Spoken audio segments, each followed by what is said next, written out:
Hello, everyone, and welcome. My name is Stephanie Williams. I am a PSW at Altamont Long-Term Care. I am also your executive board member representing our geographical region, Region 4. I am so excited to be here tonight to keep you updated, listen to your concerns, and answer your questions. We also have some great giveaways throughout the next hour, so make sure you stay online and engage for a chance to win. I want to start tonight with our virtual meeting anti-harassment policy. We will not tolerate harmful, hateful messages from attendees that are racist, sexist, homophobic, transphobic, or ableist, nor any language that is discriminatory or violent in its intent. As such, we reserve the right to expel any attendees from our event that contribute to this type of behavior. Thank you in advance for following this policy. We'll begin this meeting that we are meeting on Aboriginal land that have been inhabited by Indigenous people from the beginning. As settlers, we are grateful for the opportunity to meet here, and we thank all the generations of people who have taken care of this land for thousands of years. Long before today, as we gather here, there have been Aboriginal people who have been the stewards of this space.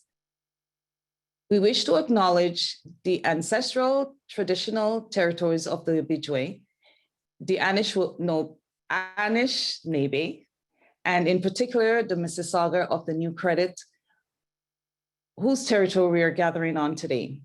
This territory is covered by the Upper Canada Treaties. We recognize and deeply appreciate this historic connection to this place.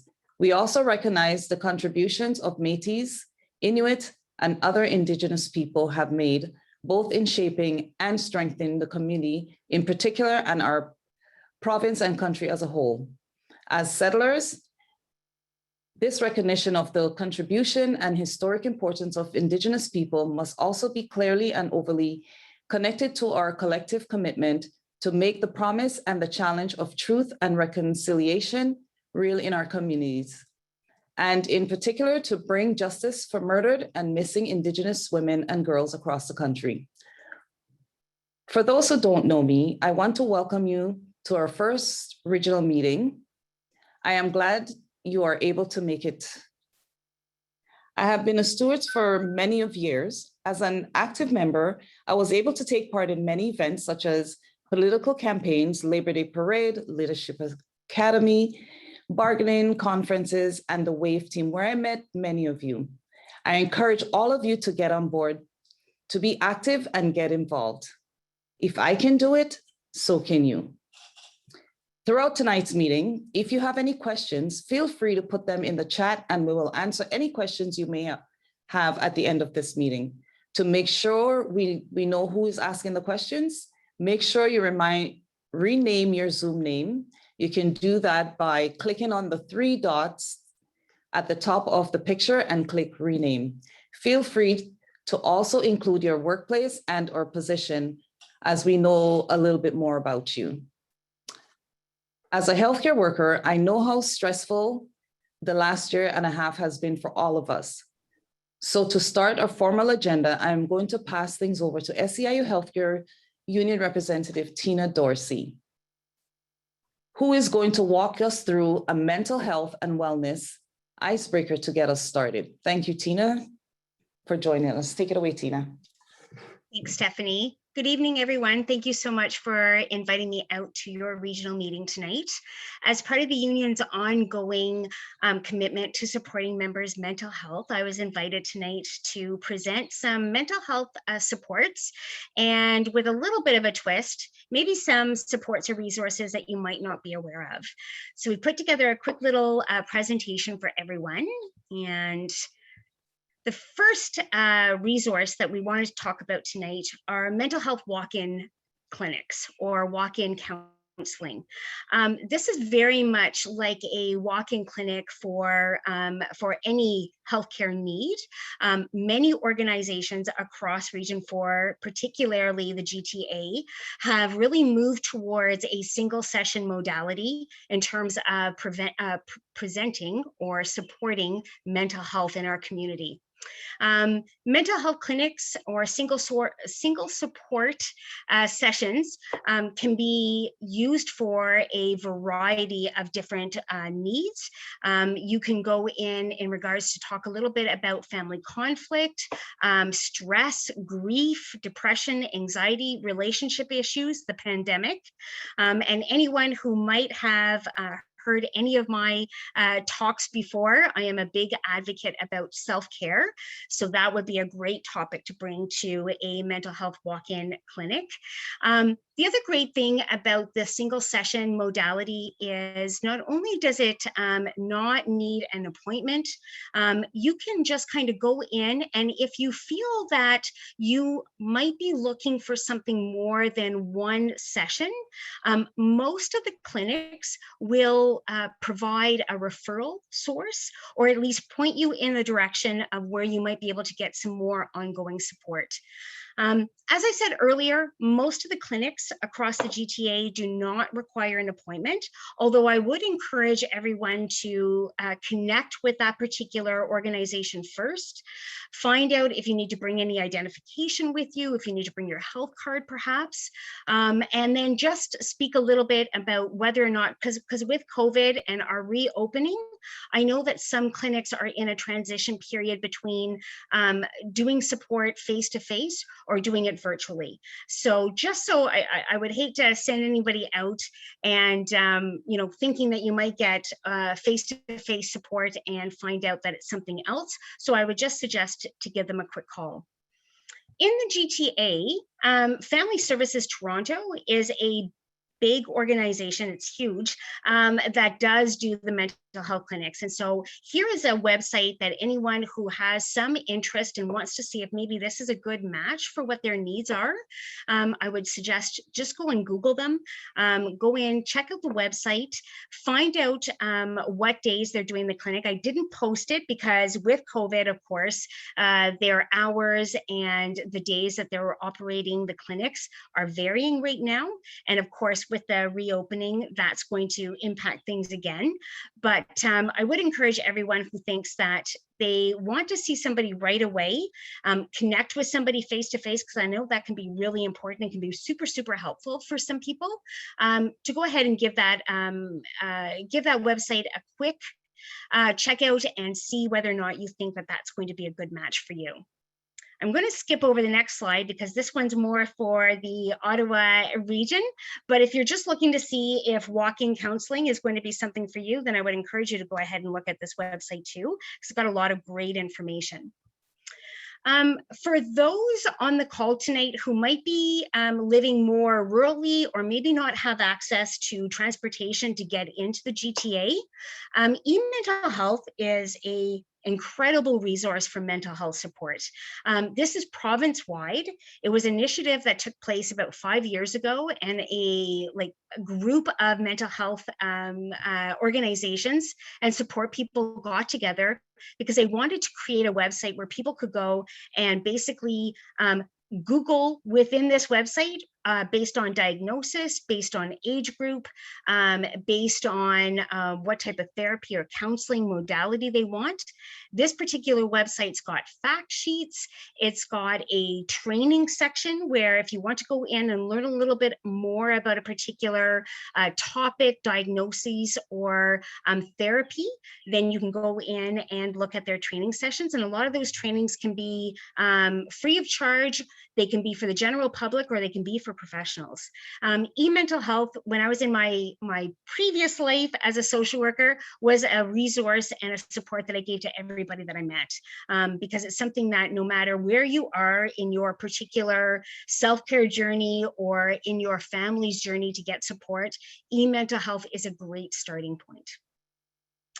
And then finally, one of the other resources we thought would be really helpful is respite services. And that's just in recognition that a lot of us in healthcare are also not only supporting ourselves right now, we're supporting different family members.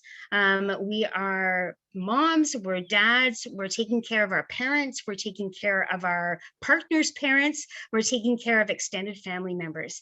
And respite services, again, is a website where you can go in. It is divided up into regions.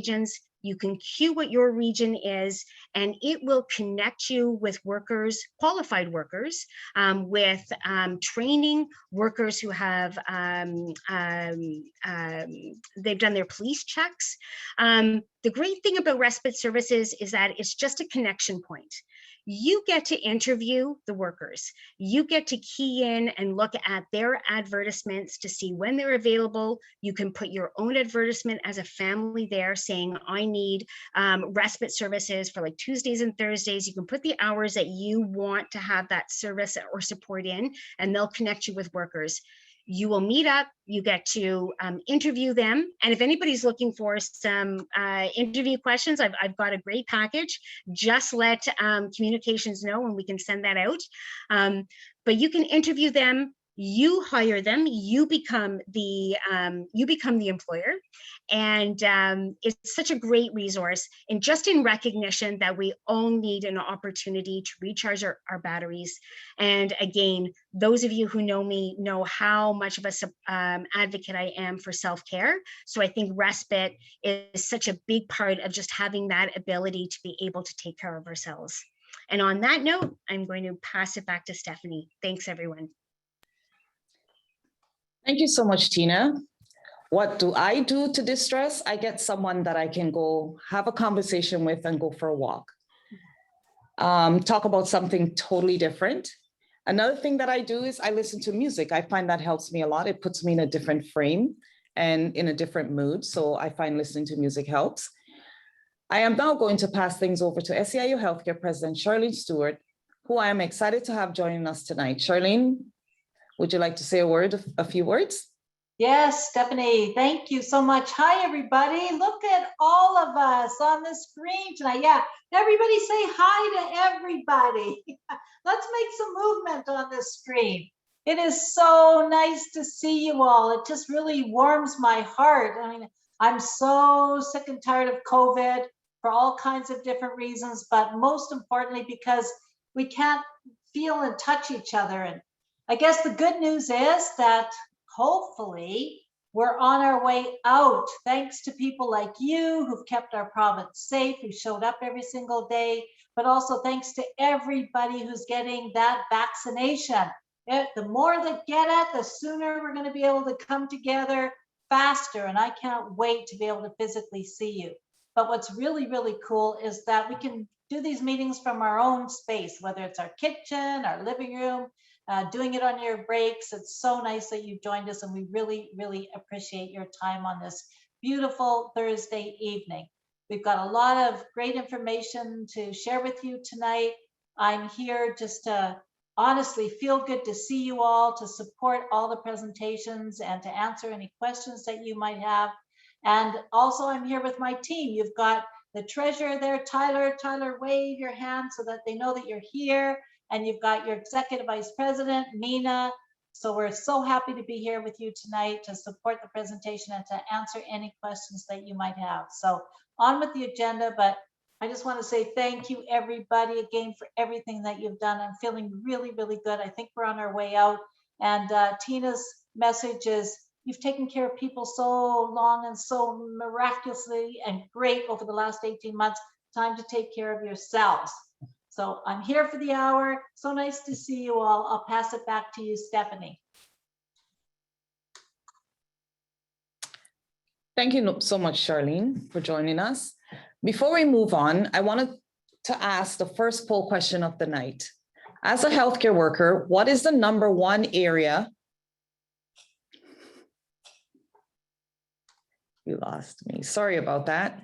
What is the number one area you'd like to see improvements?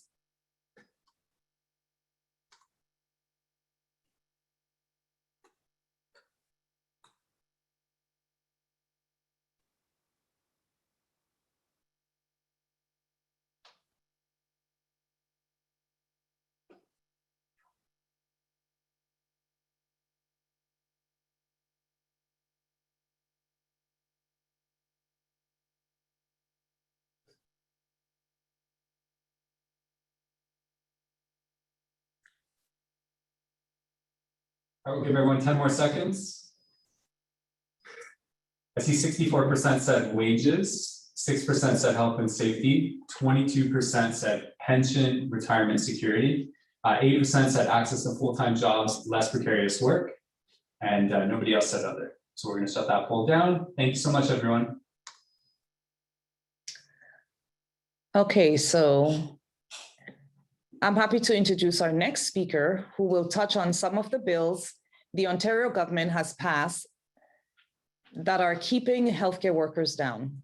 Christophe Perez is SEIU Healthcare's Deputy Chief of Staff and has always been very involved in our political work. Christophe, thank you for joining us tonight. Thank you so much, Stephanie, and good evening, everybody. It's a pleasure to be here with you. And today I have the honor of co-presenting with Jackie Haynes. Jackie, if you can give everyone a big wave. Jackie Haynes is our internal organizer for the home and community sector. And much like Stephanie and a lot of familiar faces and names I see on here, Jackie has been a big political activist within our union. And as Stephanie has mentioned, today I have the pleasure of here and speak to you about some of the legislative action our provincial government has taken over the last couple of months, and really talk about how those laws and pieces of legislation affect you as health and community care workers.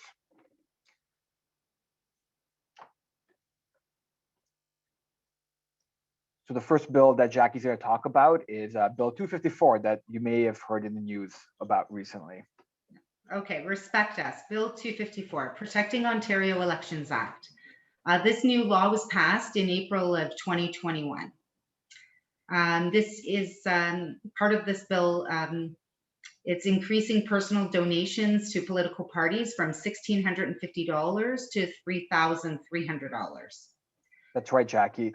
And obviously that says a lot, right? That kind of says who this bill was aimed to protect and help. The $1,650 was put in place by previous governments as this kind of fair middle ground, ensuring people can donate to the party and the candidate that they support, but ensuring that people who are more well off, who are affluent, cannot use their wealth as an unfair advantage in political donations. And one of this aspects of Bill 254 was to change that and up that to $3,300. Now you can guess that most healthcare workers, most working class people cannot donate $3,000 to a political party. Probably not even $1,650 is a stretch. That's probably more than people's monthly rent is, right? So that says a lot. This limits what SEIU can put into the public realm during the election. And on the right here, you see some of our ads that our communication department and other folks at SEIU has put a lot of work into from previous years. The Tell 'em to Care.ca ad and campaign was aimed at long-term care, specifically for-profit long-term care providers. We educated the public, raised awareness about some of the issues in long-term care and the for-profit aspect of long-term care. And I credit this ad campaign in making sure that some for-profit employers were excluded from Bill 124, which I'll talk about later. The middle ad was the ad that we ran during the last cycle of central hospital negotiations. Again, raising awareness, putting the challenges that hospital workers face into the public realm, and thereby putting pressure on politicians to make positive movements towards improving working conditions. And the very last one, the same sort of objectives with the Stuck in the Past campaign for our home care workers, again, talking about the challenges, raising public awareness, and pushing for change. So if everyone would like to put in the chat why they think the Ford government is limiting your free speech, we can take a few suggestions from your chat. And as you're doing that, so some of the ads that you saw here and I spoke about under Bill 254, they're putting in limits on what we can do, especially during the election period. And the election period is also another big aspect of 254. Previously, it was 28 days before the election. Then it went to 6 months. Bill 254 extended those periods of restrictions to a year. So a year before the election, what non-political parties like unions and organizations and charities can say is limited. They're limiting our ability for free speech. Is there any responses in the chat, Jackie, that you see? I don't see any responses in the chat right No? now. No. All right. Okay, so Bill 254 shows no respect towards healthcare workers and their experiences. So on that note, under the leadership of our officers and in joining with some of our other union partners and other organizations, we took the Ford government to court over 254 because it was a very clear infringement of charter rights, especially the freedom of speech. So that court case went, and on Monday or Tuesday, sorry, we got some great news. And the great news was the Superior Court of Ontario ruled that this piece of legislation is unconstitutional, that infringes on Canadians and Ontarians' right of free speech. So at that point, 254 was off the books. And then yesterday, as I'm sure some of you have seen in the news, Doug Ford used what I would say is the nuclear option. He has called back the legislature next week to amend Bill 254 and put in something called the notwithstanding clause. And the notwithstanding clause is basically a part of the Constitution that is used very rarely. I think it's been used about 5 or 6 times in the history of Canada. And it basically says that I know this bill is unconstitutional. I know this bill is an infringement of the rights of Canadians, and I don't care. And this piece of constitutional ability under the notwithstanding clause, it's only good for 5 years. And I said it's very rarely used. And what it does, it shrines discrimination into the law. So Bill 254 discriminates and is unconstitutional because it limits free speech. And Doug Ford and his government have recalled the legislature to make that change to the bill. And he didn't recall the legislature to extend or to make pandemic pay permanent. He didn't recall it to address some of the workplace issues that you're experiencing. He didn't recall the legislature to amend or to get rid of Bill 124, which is the 1% compensation cap. But he recalled the legislature to make sure that 254 stays a law, thereby limiting the voices of his critics and putting him and his government into an ability where they can say whatever they want during the election period, but unions and more importantly, healthcare workers, their voices cannot be amplified. Christoph, there was a couple of comments in the chat. One of them from Susan saying that the Ford government is afraid of SEIU healthcare because they have failed frontline workers. Absolutely. Well said. And Edith also said fear of public knowing the truth. Absolutely. Those are all great responses. Thank you. Okay, Protect Us, Bill 175, Connecting People to Home and Community Care Act 2020. Bill 175 overhauls the home care system, weakening oversight and increases privatization and no input from workers. Bill 195, Reopening Ontario Act 2020. Bill 195 gave employers the ability to override provisions of the collective agreement in response to the pandemic. That's right, Jackie. And on Bill 175, I'm sure we have some home care workers here. I mean, the challenges that you face are huge, and the importance of restructuring and improving the home care system has been a topic for a long time. So here comes the government, and instead of addressing some of those important things about, staffing ratios, pay, health and safety, scheduling that are such huge issues within the home care sector, the government puts all of the emphasis on increasing privatization, weakening oversight. So making sure that the government has even smaller of a say and ability to shepherd, so to speak, some of these home care agencies.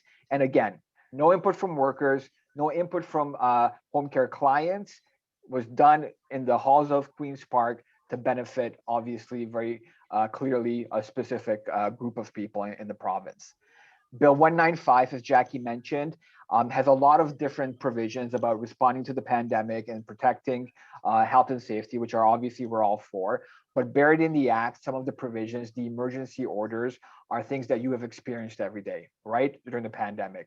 Canceled vacation time, redeployment, weakening some of the provisions of collective agreement regarding bargaining unit rights and representation, right? So again, the government knows what you are going through.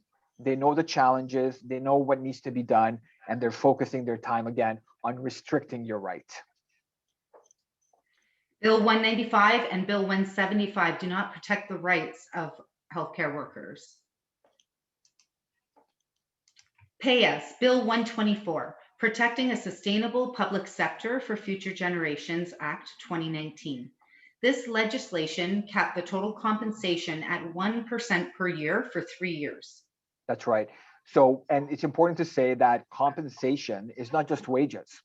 So the 1% cap that the government initiated through Bill 124 covers anything that has a monetary value in your collective agreement, right? So that's wages, benefits, vacation time, pension contributions. So the 1% cap is not just wages, it goes far longer than that.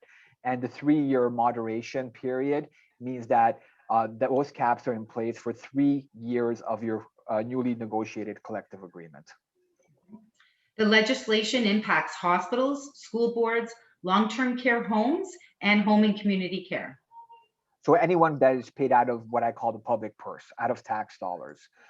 If you are working in long-term care, home care, a hospital, if you're the funding comes from the government, then you are limited to this 1% compensation cap. Some MPPs, firefighters, and police officers received raises before the legislation was even passed.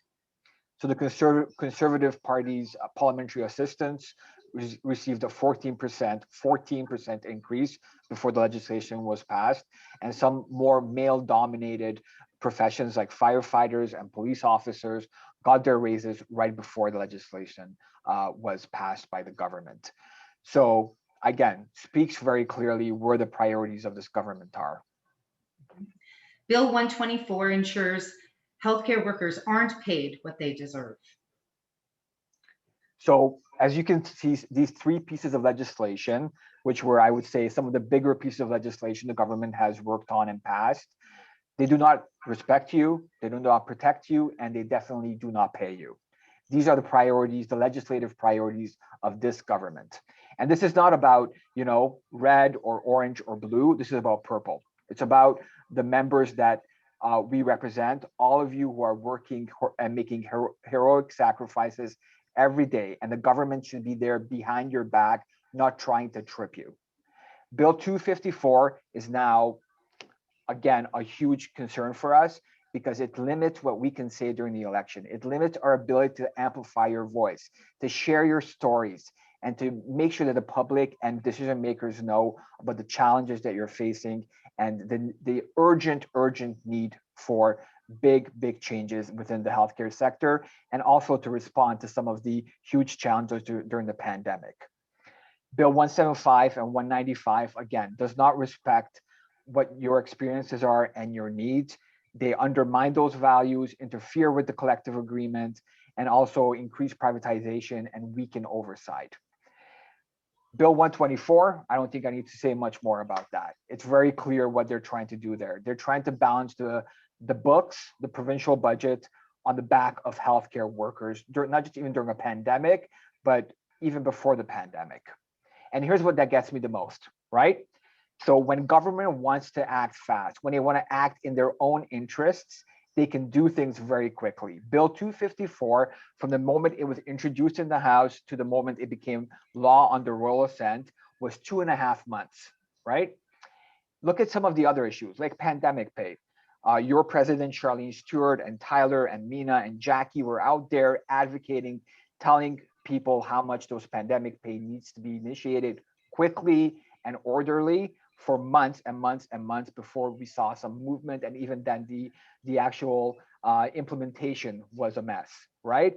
But when it comes to something that benefits the government and benefits the people in power, then they can move very quickly. And Jackie, WSIB for retirement and DSWs, how long have you been working on that campaign? Oh, for more than 5 years, probably. And there's been, yes, steps move forward, but when government wants to act, they can do very, very quickly. Why are they not recalling the legislature to scrap Bill 124 and respond to the urgent needs of healthcare workers? Mhm. So when we know what's happening at Queen's Park, when we speak up about our experiences and advocate for change, when we participate in the political process by sending emails, calling, and meeting with our local politicians, when we vote for candidates that support healthcare workers, when we encourage others to vote and support healthcare workers, when we hold politicians accountable to their commitments, we can and we will win. Thank you so much, Jackie. And thank you so much, everybody, for your attention. And Stephanie, thank you for everything that you do and you've done for the Political Action Program. And we look forward to seeing you guys after the pandemic is over on the streets, knocking on doors and pushing for change. Thank you so much.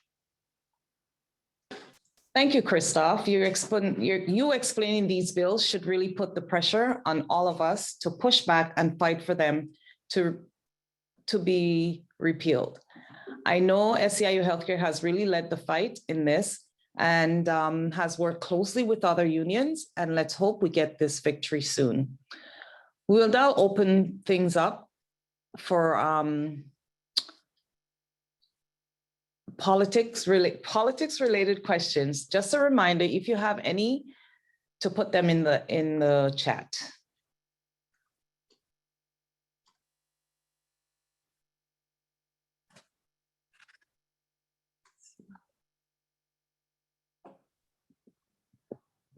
What can healthcare workers do to fight back against these government bills?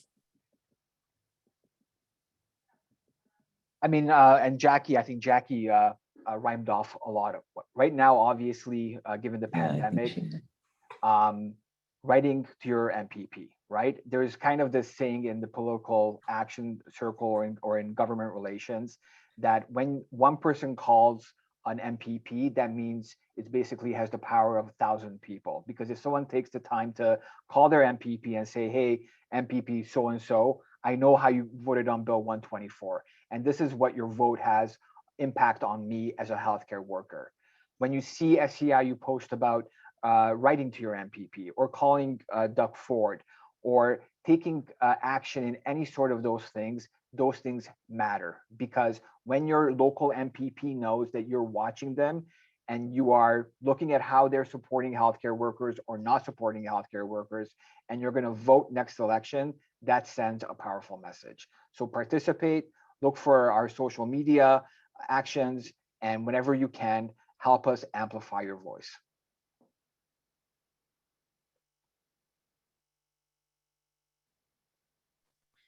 Christoph, Stephanie, if I can I just posted it in the chat, but on June the 19th at 11 o'clock, we're going to be having a virtual rally with QP. There's going to be, that's our kickoff to the joint hustle bargaining that we're going to be doing. We're going to be joined with Vicky, the president of the ONA, with Katha from Unifor, and the three other heads of political parties at Queen's Park, Andrea Horvath, hopefully, Stephen Del Duca, and Mike from the Green Party will all be joining us, speaking up on your behalf at Queen's Park. So watch the app for that information and emails that are going to go out. We're hoping to have over 1,000 workers on that virtual rally, and we're going to, at the same time, 1,000 of us email, text, and phone Premier Ford so that his email catches fire with everything that's coming in off of his laptop. So join us on June the 19th. That's a week from Saturday at 11 o'clock. It's our version of marching on the lawn of Queen's Park. We're going to virtually do a rally and all act at the same time. Email, text, and call his office. Looking forward to it. It's going to be a great, great show of solidarity. All right, since we have no more questions, I am now excited to introduce Darnell George, who will talk about Something very unique to SEIU Healthcare, our nursing division. Welcome, Darnell.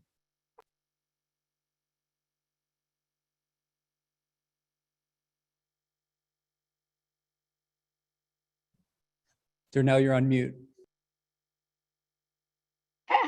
Okay, everybody can hear me now? Give me thumbs up. All right. So hi everyone, I'm Darnell George, RPN and an internal organizer with SEIU Healthcare Union. I am happy to be here tonight to tell you more about our nursing division. Do you know that SEIU is the only service union with a dedicated nursing division? We are proud to have this space for our diverse group of nurses across the province. Our leadership team also includes vice presidents to each sector and a representative from all 8 regions. We keep our nursing updated on the unique professional standards, which are practice standards set out by the College of Nurses of Ontario.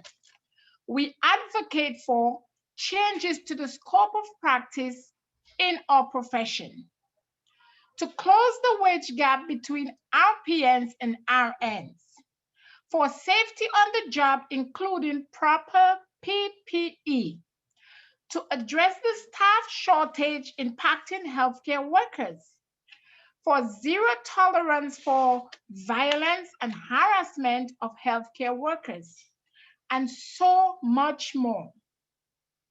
This pandemic has been incredibly challenging for nurses and all healthcare professionals. And it is important that together we fight for what we need. We have been asking our SEIU to share their stories from the front line of battling COVID-19. We would love for you to please upload a video directly to seiunurses.ca/stories. Also, for healthcare workers, please share your stories about nurses you know who go above and beyond their duties. Telling our stories is an important way to get the public or employers and government attention to create meaningful changes to our profession. We need to put pressure on these in power to do better for our nurses and all healthcare workers. Our voices are incredibly powerful too. SEIU Healthcare and CUPE Ontario Council of Nurses Union recently surveyed nurses across the province, and this is what they find. 93% of RPNs reported experiencing mental and physical exhaustion. 66% of RPNs reported witnessing a coworker experiencing violence at work, and 1 in 3 RPNs reported not receiving paid time off when requiring to isolate due to COVID-19. Our President Charlene Stewarts and healthcare nurses have been sharing their findings through media press conferences. We have been letting the public know that what healthcare workers are experiencing is not okay. Enough is enough. We deserve better. I say enough is enough. We deserve better. The government must increase staffing levels with full-time jobs that includes benefits. We need access to mental health resources and safer working conditions. We have been asking the government to give healthcare workers their second dose of COVID-19 vaccine sooner than the 4 months intervals. After pressure from SEIU Healthcare, the government announced that they will reduce the wait time between doses for high-risk healthcare workers.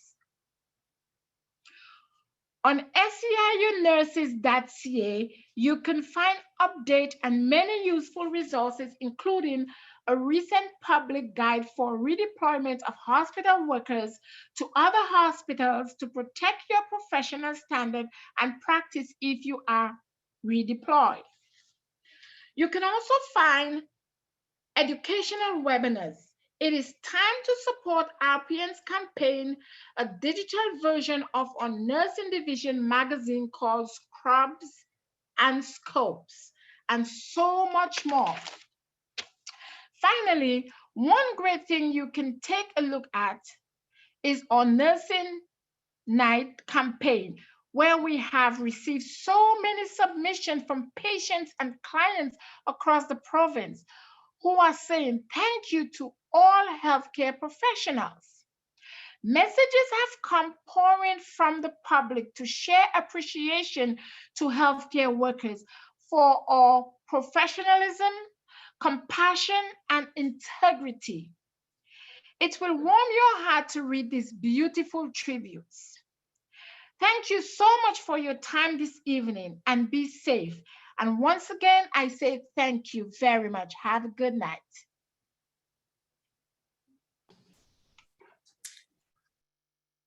Okay, thank you, Darnell.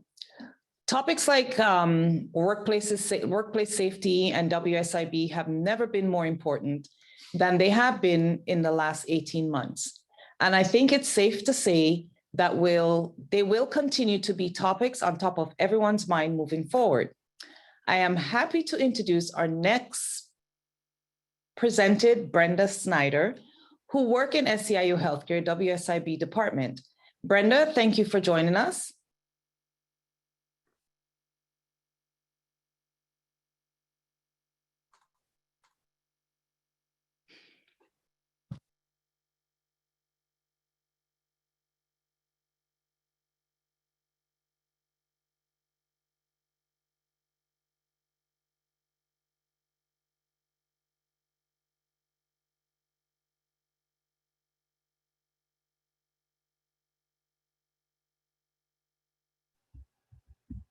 Are you able to see my screen? Yes, we can. Yes. Okay, thank you. Okay. I don't know why it's doing that for me. Is it the full screen? I'm sorry. Just if you press from beginning, Brenda. Yeah, I'm trying that, but it doesn't seem to be working for me, Mark. Okay. I'm going to pull this up for you here. Okay, thank you.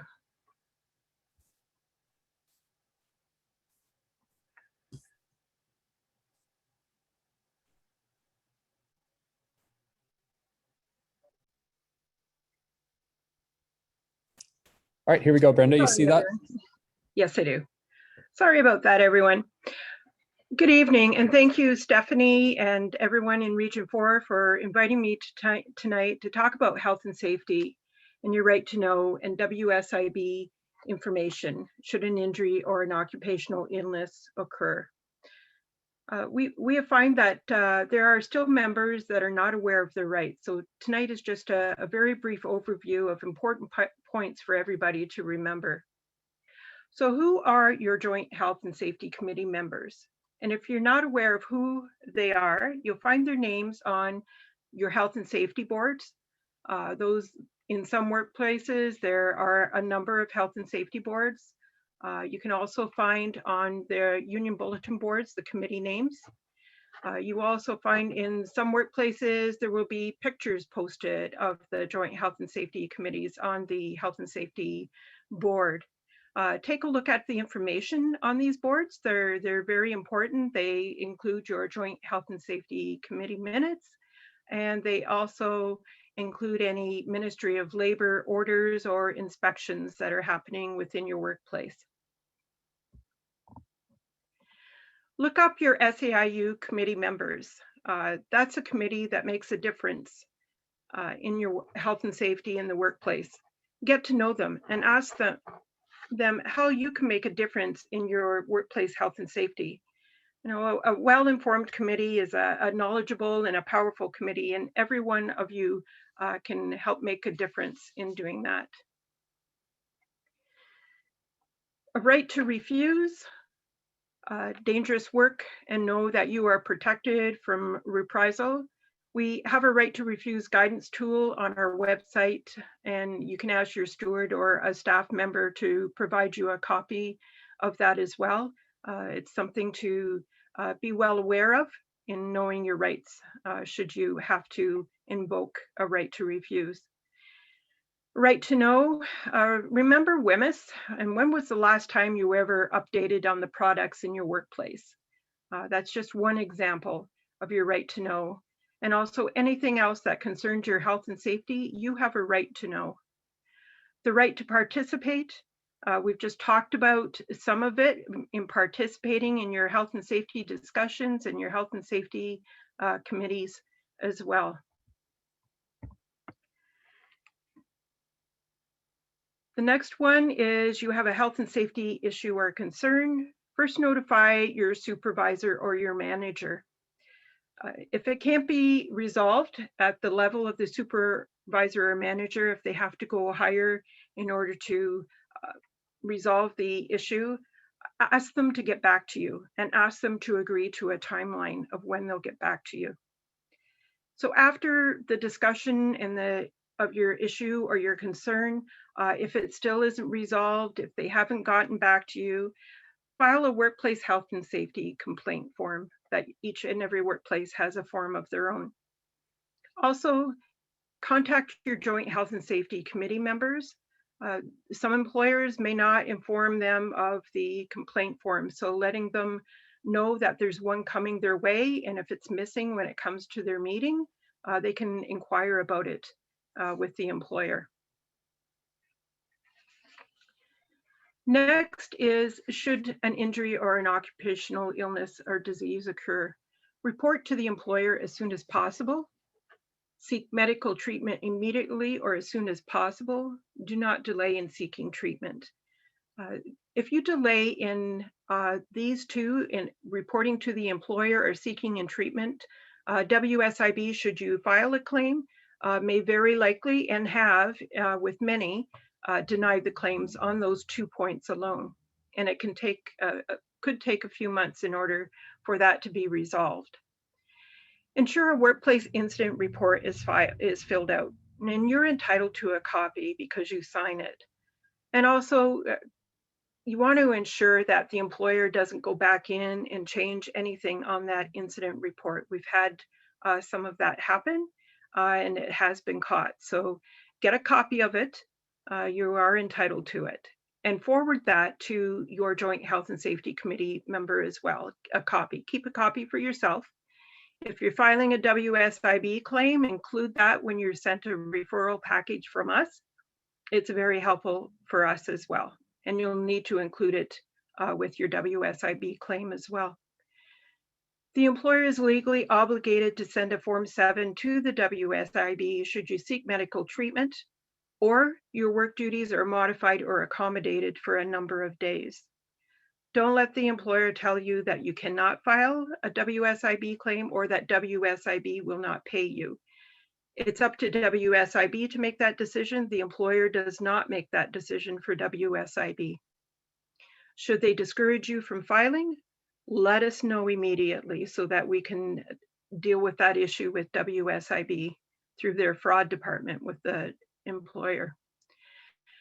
You're entitled to a complete copy of the Form 7, and I mean that copy of any comments that they make that they forward to the board. You are well entitled to have a copy of that. So it's a complete copy. It would be 4 pages or more if they're saying more. So make sure you do that.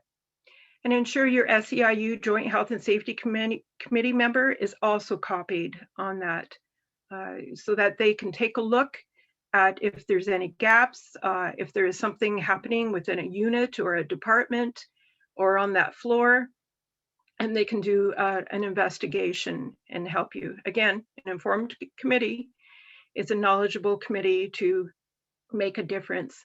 And I just want to leave you with one last comment. Remember the story about it taking a village? Well, the village is your workplace, and it takes all of you to bring each and every one of you home healthy and safe to your families. Over to you, Stephanie.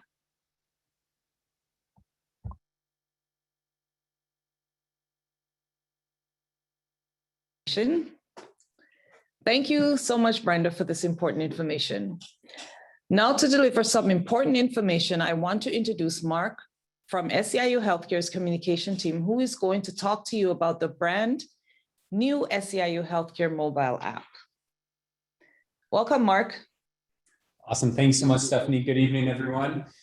So for those of you who don't know me, my name is Mark. I'm the digital media strategist here at SEIU Healthcare. I see so many familiar faces here tonight and a lot of new ones as well. So that's awesome. You may remember last time we met a couple of months ago that we talked about the brand new SEIU Healthcare mobile app. So I know a few of you have your camera on. If I could just see a quick show of hands, have you downloaded the app yet? Awesome. All right. I see quite a few, which is great. For those of you who haven't downloaded it yet, this is a friendly reminder to do so. It is available on Apple and on Android. I'm going to give you a quick review of that and how to do that really quickly here. So I'm just going to share my screen. But before I do, I just want to give everyone a couple of the first month statistics of the brand new app. We're really excited about it. So as you can see on screen here, 5,800 of you have already downloaded the SEIU Healthcare app, which is amazing. I think when I was talking to my team, when we first launched the app, we were thinking 2,000-3,000 would be amazing, and we've crushed that. So you guys are out there downloading, which is amazing. I know there's some stewards on the call who are here spreading the word as well and getting it out there. So that's amazing. Keep doing it.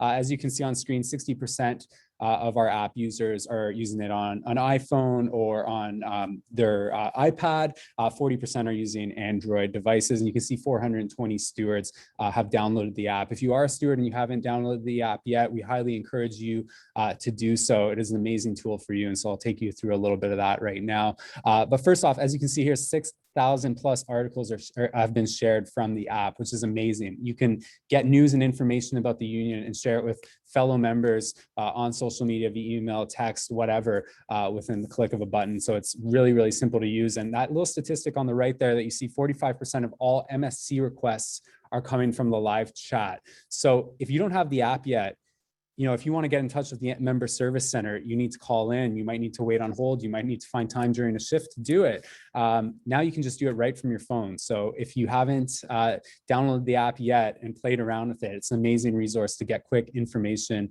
at your fingertips. You can just open up the live chat and speak with someone from the member service center right away. So we already see 50% of our member service center calls have become conversations via the live chat on the app. So that's very exciting. And just a quick refresher, these are some of the favorite features that have been used so far that we've heard about from you guys.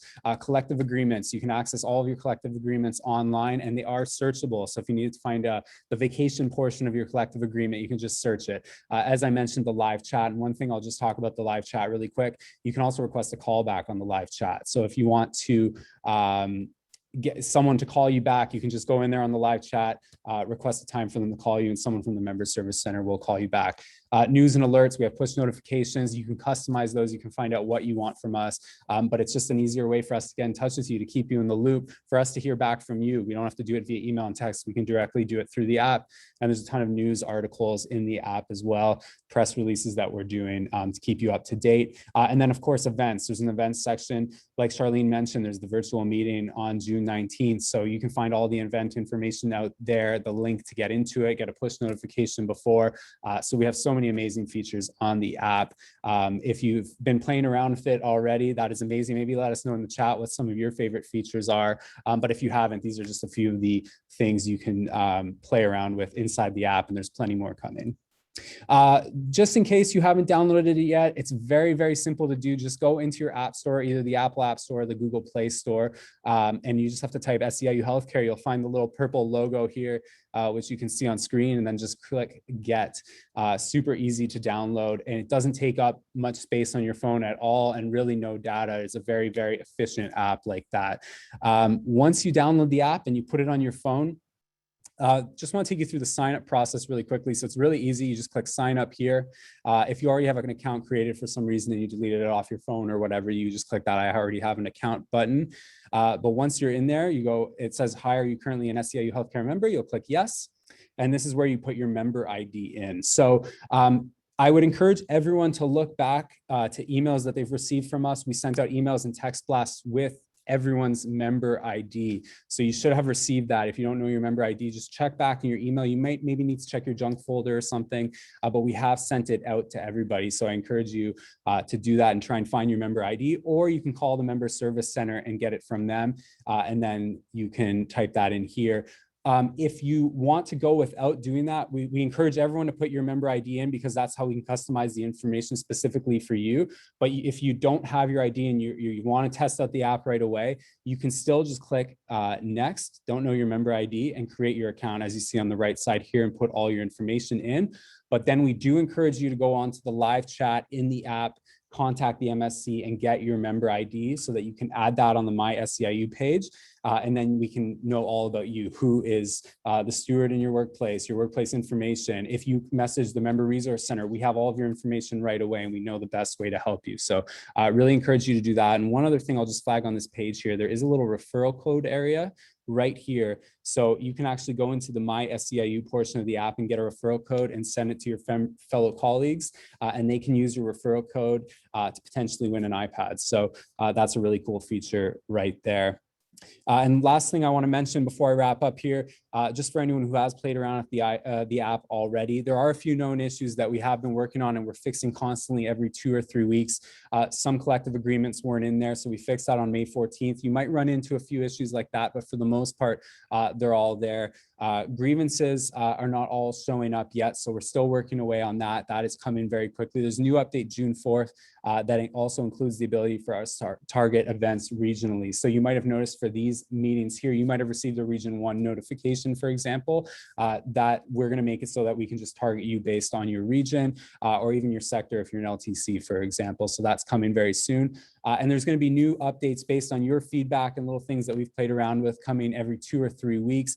We're going to keep adding as we go and doing our best to make this the best app possible for you. So that's it for me. If you have any questions throughout the rest of the meeting about the app or anything like that, I can get to them in the live chat and respond with you, but I don't want to take up too much more of your time. But the one thing I will just say, please, if you haven't already, grab your iPhone or your Android or your iPad or your tablet and go into your app store and download the SEIU Healthcare app and start playing around with it. It's an amazing tool, and let us know what you think at any time and how we can make it better. So I'll throw it back to you, Stephanie.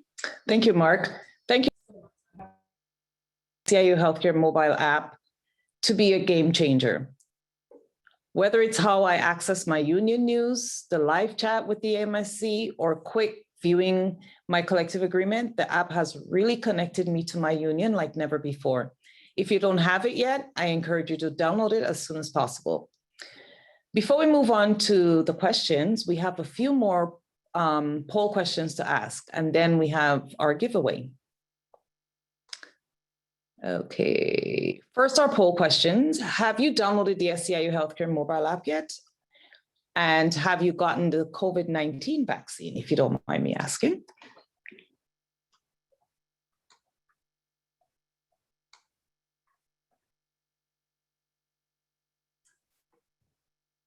All right, so I see some responses coming in right now. So we'll just give it a few more seconds here. I see 27 of you have downloaded the app, but 16 have not. So to the 16 of you who haven't, please find a moment if you can to download it.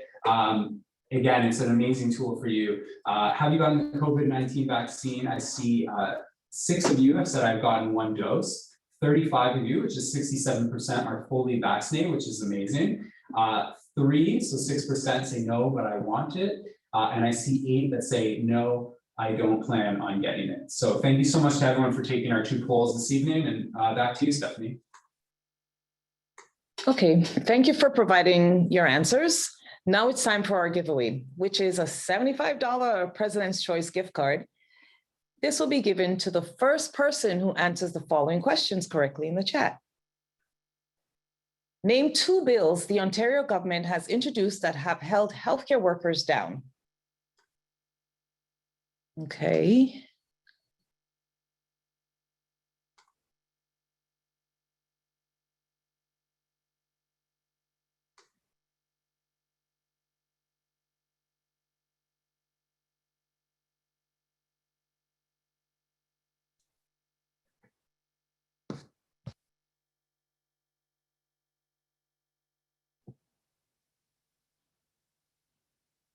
think Susan won. Okay, so we have Susan Conliffe. Congratulations. It is Bill 124 and Bill 175.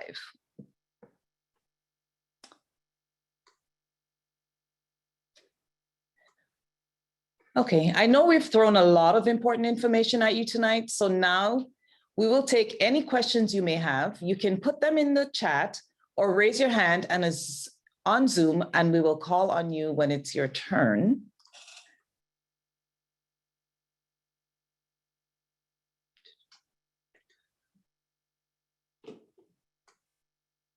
Okay, this is a question from Mario.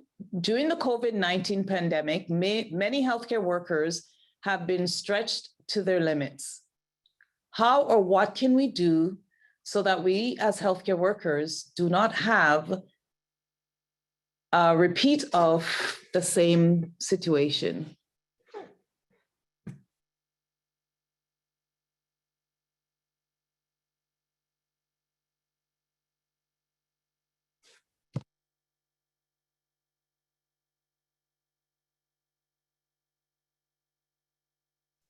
Sorry, Stephanie, do you want me to answer that? Just, can you repeat it? Sorry, I'm looking for it in the chat. Did he put it in the chat? I can read it for you, Charlene. So during the COVID-19 pandemic, many healthcare workers have been stretched to their limits. How or what can we do so that we as healthcare workers do not have a repeat of that same situation? And that's from Mario. Well, I mean, first of all, I'm going to, again, advocate for vaccine. We don't ever want to live through this again. So all of us need to do our part to make sure that we're not in this. As far as what you've all been called to do in the last 17 months, again, I want to honor you and thank you for what you've done, because that was unprecedented. I say it was well, you've heard, they say it was a once in a generation pandemic that hit us. What I say now is that this is a once in a generation opportunity for us to make sure that you get what you deserve. You deserve this before COVID, which the public didn't understand as clearly as they do now. What you all do, no matter what your profession is, where you work, we know that you are overworked, that you are not paid and appreciated the way that you should be. Staffing levels have always been an issue. Again, full-time jobs, you're being injured at work because you don't have enough staff to share the workload with. So what do? You attend those rallies that we're talking about. You email your MPP and put the pressure on him. I mean, one thing we know about the Premier, he does not like heat. We saw him change his mind how many times over the last number of months when we put pressure on him. We talked about the, reverse decision on the vaccines. The other thing, pandemic pay. I mean, he got that all wrong the first time. Pressure from unions, he corrected it 3 times, still got it wrong. So again, I say he made a lot of promises over the last 17 months. We need to hold him accountable for that. We can't let him forget that when things go back to normal. So again, when we call on you, we have the public on our side like we've never had before. We have the media on our side. We can't fall back and say, oh, that was horrible, I don't want to ever do that again. We have to step up and change it now in bargaining, when we vote next year, and continue to go to your MPPs, whether it's at their offices when we can, email them and text them, because they have job security too. And when they hear you as a voter says, you need to improve my working conditions, you need to improve my wages, you need to give me full-time jobs, you need to give me retirement security, they need to know that you're serious. So, and again, 60,000 SEIU members working with other unions, they're afraid of us. That's why they shoved Bill 254 down our throat. So, get fired up, get motivated, share your experience from tonight's meeting with your coworkers, tell them to check our website always. I mean, we're active and we're active with the union. Again, Saturday or Friday, next Monday morning, the OFL is going to have a virtual rally on Bill 254. So just get involved in all of that. We've got pressure of our actions that is working right now. So let's keep the heat on this government. Okay, thank you, Charlene. Our next question is from Eula. Will the pandemic pay be extended? No. As of now, they're saying no. So for me to say that it will would be wrong. They are, and this is the pandemic pay existing now for only a very small portion of the frontline workers that showed up. And the government has absolutely recognized that you are underpaid. All of you are, because most of you did get the pandemic.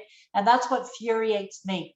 You know, when they recognize that you're worth more when your life's at risk, and then for them to pull that $2 and $3 out from underneath you is just cruel. And we're using the words inhumane because it is. And it was cruel and inhumane to forget the rest of you when the last bunch of pandemic pay was there. And they're not calling it pandemic pay, they're calling it a temporary wage enhancement, because they know that you need a wage enhancement, and we keep demanding that that become permanent. And not just the $2 and $3 that went to PSWs, they have to reinstate the $4 and make it a permanent wage for all of you. That's what we're asking at every round of bargaining that we're doing. That's what we're asking at our upcoming press conferences and at our rally on June the 19th. To get rid of Bill 124, let us bargain a decent wage, and let's start with the $4 that they gave you when you were risking your lives, and then when you were showing up every single day for this province. They owe you. So I want you to come and say, you owe us, and we're here to collect. If we were worth $4 an hour, then we sure as the heck are worth it now. So the answer is, what they're saying is no, it's not going to be extended unless the power of us changes their mind. Okay, our next question is from Victoria. What does the union do to ensure that we are adequately paid? When the pay scale will be reviewed? And my SLP, not too sure what that is, group is the lowest paid in the GTA. Are we underpaid? And we are underpaid and understaffed. Anybody else want to take a kick at that, or you want me to keep going? You got me on fire now. We'll be here until you all stand up and say, I've had enough. Let's go to the streets and get something done here. Anybody else want to take a kick at that? No? Okay, so are you underpaid? Hell yes, you're underpaid. Are you short-staffed? Heck yes, you're short-staffed. But Charlene, going on the media or going to the politicians by themselves, they treat me like a wart on your foot, and they hurt. And they're like, yeah, here's this painful thing. She's out there, yep. But she's got no wind beneath her wings. And the wind beneath my wings are the 60,000 SEIU members who have to show up and say, she's right. And I'm here to tell you that she's right. Either you pay me what I'm worth, and I won't go through that again because they saw your worth for a short period of time. Nobody's denying that you are underpaid, but and there's people here who are about to go into hospital bargaining with me, we're gonna fight like heck to get those increases for you.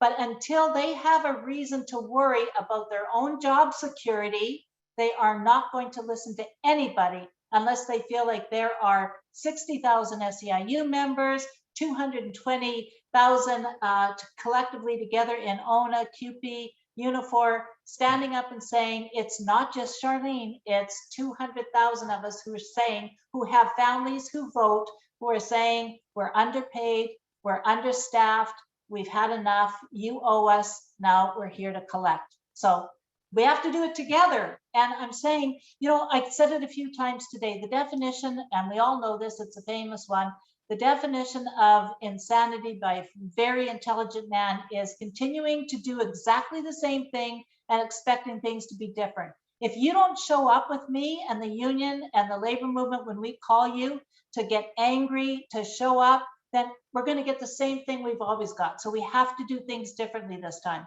You need to stand up and be there with us when we are at the bargaining table, wearing stickers at work, calling your MPPs, texting, going to their constituency offices and say, you're the fine, you've got the money, you owe us. That's the least you can do for what we did for the province of Ontario over the last 17 months. And if not, okay. Next question is, are we included with the 3-day sick leave from the WSIB, even if our company gives us sick leave? Yes, all of you are. And don't let them tell you you don't, because we fought really, really hard for that. And my son works for General Motors, a really rich multi-corporation, and he gets barely over minimum, well, he gets $1 over minimum wage to work for that company who makes billions of dollars. When he took his COVID vaccine, he got, you know, a reaction, not a reaction, but headaches and stuff like that. I said, you march in there, you tell your, well, not, he had to call, that you're off sick and you want those 3 days of pay. And he was, well, what did this? I said, no. Your mom and her union fought hard for this. The employer will get that money back from the government. It's not even out of their own pockets. What they do is they pay you, your employer submits it to the government will pay them. So everybody gets the 3 days, and it's not just for the vaccine, it's anything COVID related. If you have a family member that's had a reaction and you're the primary caregiver, you can get it for that too. It's not just if you get sick or react to the vaccine. So yes, you get it. It doesn't matter if you've got, you know, 20 sick days, you get to take those 3 days as well. I want to add to Charlene. Sorry, Stephanie, if you don't mind me adding. For the folks here on this call, Region 4 is probably one of the most important regions when it comes to the election. And so there were some questions about how can we prevent this from next time? Well, June 2nd, 2022 is a moment in time where you can really exercise your frustrations, your voice, once you show up at the polls. June 2nd, 2022, we're almost about a year away.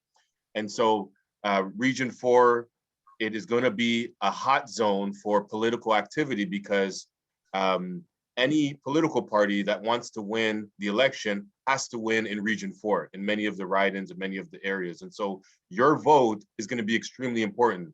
And so if you're one that, you know, when we make the call out, like Charlene was talking about, that sees the call from the union when we send a message or an email or the app now and ignores it, then you're not helping change things for the future. And so, you know, what I think Charlene is saying, to sum it up in a different way, is that you don't have the right to complain after June 2nd, 2022, if you don't get yourself involved. Just as clear as that. I just want to be clear about that because we have a moment here. The next few months, we're going to be putting out a bunch of ways in which you can participate. June 19th is another opportunity. There are going to be other opportunities for you.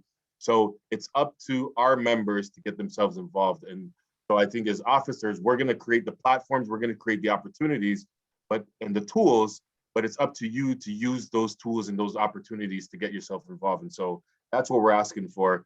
Hopefully that really sinks in because this region makes the difference in every election. So I just wanted to stress that.